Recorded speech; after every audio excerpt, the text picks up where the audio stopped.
The Indonesian archipelago numbers some 13,000 islands large and small. East of Java, the country's core area, lies Bali, one of the world's geographic wonders. Volcanic peaks, large and small, tower over shorelines and uplands. According to local tradition, dangerous dragons lurk in the waters offshore and gods in the mountains above. Copious rains and tropical temperatures drape the island in a mantle of green. In the world's largest Islamic country, Bali is a bastion of Hinduism, tempered by Buddhist influences and by ancestor worship, creating here a cultural landscape of unsurpassed beauty. No town is without its temples, no village without its shrines. But Bali is not just some post-traditional theme park. The Balinese celebrate their culture as a routine of daily life. You can hear it in the music of their gamelan orchestras. You can see it in their dances, festivals, and dress modes.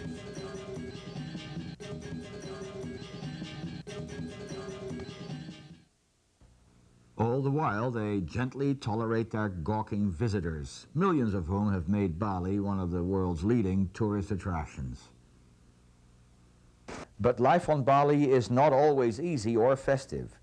Less than 2/3 of the size of Puerto Rico, Bali has 3 million inhabitants, most of whom depend on farming and fishing. The houses of fishermen stand at a respectful distance from the dragon-infested waters.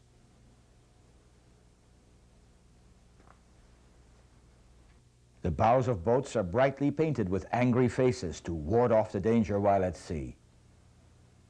Inland, the kampongs or compounds of Balinese farming families often are modest, even bleak.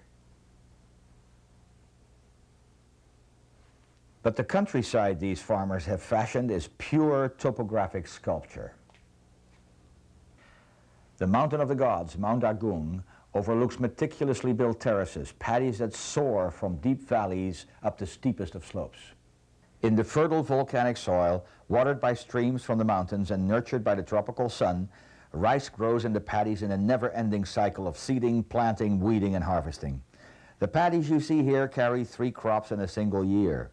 Here in Bali, the growing season never ends, and higher-yielding strains of rice introduced during the Green Revolution have raised production significantly. At present, there is no hunger on Bali, and ducks, chickens, and seafood help balance diets. The same streams that fill the paddies also serve as laundries, bathtubs, and toilets. Fortunately, because the upstream supply is continuous and the water mostly fast-flowing, contamination dangers are not as great as they might be. But infectious disease remains a serious health problem in tropical Bali. Walk the paths of rural Bali, and you'll see many structures that look to be in disrepair. That's because many village houses and other structures continue to be built with bricks made in the traditional way.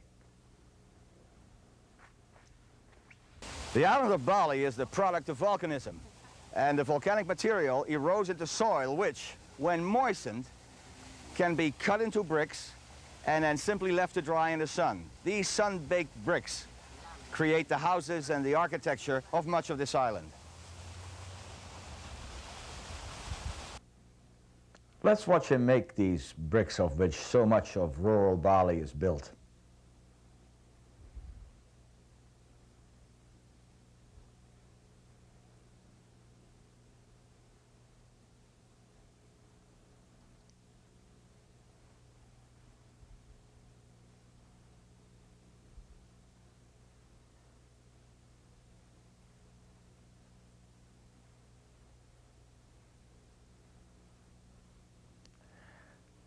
This woman works 10 hours a day, stacking the drying bricks in rows turned toward the sun 6 days a week. Her wage in 1995 was the equivalent of $3 a day. Young children and old people often perform heavy tasks in Indonesia, and Bali is no exception.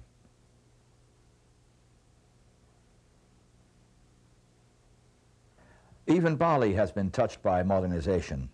Ugly billboards advertise cigarettes and other sometimes undesirable products. Many roads have been surfaced and noisy traffic mars the tranquility of the countryside.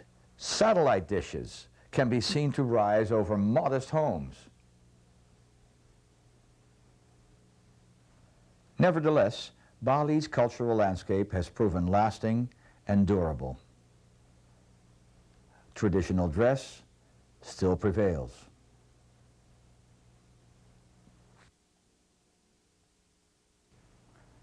Traditional ways of doing things endure. Towns carry the inevitable marks of transculturation, but the essence of Balinese life still persists 1,000 years after Hinduism's arrival, 8 centuries after the arrival of Islam, 500 years after the onslaught of Christian colonialism, and 5 decades after neighboring Java became the dominant force in Indonesia's archipelago.